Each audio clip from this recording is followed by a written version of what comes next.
Can you refinance a Parent Plus loan to the child's name? Yes and no. Let's explain. What's going on, everybody? I'm Danny Sinowitz, the college dude. So today we're going to discuss moving a Parent Plus loan from the parent's name to the child's name. There are a couple things you need to be aware of if you're going to go down this path. It can be done, but there are also some disadvantages that if you decide to do it, that will take place. The first thing that we want to again just cover is a brief background on Parent Plus loans. There are some prior videos that we've done that you want to check out for sure, and I'm linking to them right now.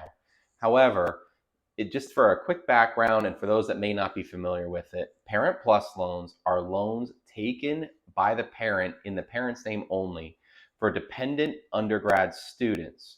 You can go up to the full cost of attendance, and these are loans that you can use to help pay for college. We've talked through some of the advantages and disadvantages with Parent Plus loans, but again, to quickly recap, some of the advantages are that you can borrow up to the full cost of attendance if you would like the child to go to school. And one of the other benefits is that they're federal loans. So it's a fixed interest rate that you're aware of. And the other benefit is that it could be eligible for public service loan forgiveness. And again, we did a whole nother video on that, linking to that right now. That's something that you want to check into if you work in the public sector. The disadvantages of the Parent Plus loans, like I mentioned, are that you can borrow up to the full cost of attendance. So it could be a situation where borrowers who are maybe not the most credit worthy could be taking out debt that could interrupt or interfere with other goals such as retirement. One of the other downsides of Parent Plus loans is that they have a 4.228% origination fee. We want to make sure that if you're going to go the route of Parent Plus loans, that you're aware of the disadvantages and that you're also aware that it's going to be in your name only, not the child's name, which could then have an effect on how you're going to repay this. As a result, you want to make sure that you and your child are on the same page. Many parents may find that the Parent Plus loan is the only way that they can really get their child to school. Some private loans either may not give them the type of loan that they would need due to the fact that it's going to require some credit worthiness. Another factor could be that they may not give them the amount that they need. So the Parent Plus loan can be a way that they can help bridge the gap to get their kid to and through undergrad school. As we mentioned, though, one of the things that you need to be aware of is that the loan is in your name only as the parent. So if you feel it's going to be the child's responsibility to pay back that loan, there are a couple things that you need to be aware of. Let's cover the things you cannot do first when it comes to repaying or refinancing a Parent Plus loan to move it to a child's name. As we mentioned earlier, Parent Plus loans are taken out under the parent's name only, direct from the Department of Education. So you cannot move that direct loan and keep it a federal direct loan and transfer it to the student. The student's going to be eligible for his or her own undergrad dependent student limits. And if he or she decides to go to grad school, he or she will be eligible for more direct loans through the federal government in their own way. But when it comes to transferring from Parent Plus loan to the student, you cannot do so and keep it as a federal direct loan. Federal direct loans also have some great benefits to them. One of them being that they are eligible for some of the income contingent repayment plans. Again, for a Parent Plus loan, there's the one income contingent plan right now that is available to parents, but you'd also be eligible for public service loan forgiveness, and those types of loans are discharged in the event of a parent passing. What's important to know is that for private loans, those loans may or may not be forgiven upon death of the borrower. It's something that you want to make sure that's in the language of the promissory note of each loan, but federal direct loans, it's a for sure thing.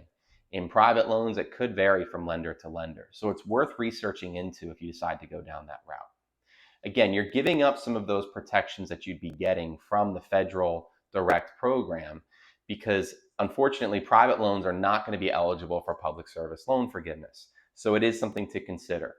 You're also not going to be necessarily eligible for the income contingent repayment plans, as a lot of private lenders are just going to more or less keep their loan repayments cut or dry. If you're to move the Federal Plus loan to the student's name, again, that's going to need to come from a private loan or a private source. You won't be able to do that through the federal government.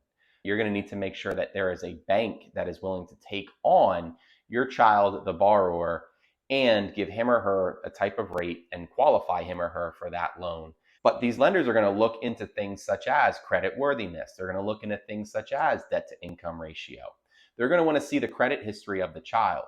They're going to go into the actual loan process just as they would for any other type of private loan. But they want to make sure at the end of the day that your child has the means to repay this loan if they are going to move the loan from parent name to the student's name. If you are considering this, one of the first things that you should be analyzing is the interest rate that you're looking to refinance into. Parent Plus loans are going to have fixed interest rates, as we mentioned. So if you're going to be then refinancing to another rate, you want to make sure that it's a comparable rate, if not a little bit better. Also, you want to make sure that it is a fixed interest rate. That way it can more or less give you an apples to apples comparison of what you're consolidating or refinancing into. Another point of analysis that you're going to need to make is the repayment. So as we mentioned, Parent Plus loans can be paid on an income contingent repayment plan. They can also be repaid on the standard repayment plan. However, what you want to make sure of is if you're going to be doing this refinancing to the student's name, that the student has the means in which they can pay back this loan. Federal loans are different than private loans in that federal loans oftentimes are going to have payments that are based on the income of the borrower. Private loans, in almost every case, are not going to have that same benefit.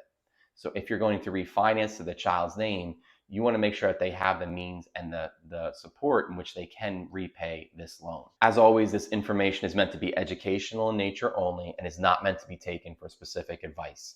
If you have a specific question, make sure that you are reaching out to your financial planner, to your tax advisor, and to anybody else who is helping you get through this college situation based on your situation. I hope you found this video insightful. If you did, please feel free to share this video, like this page, and subscribe to my channel for more information on how to best pay and save for college. Until next time.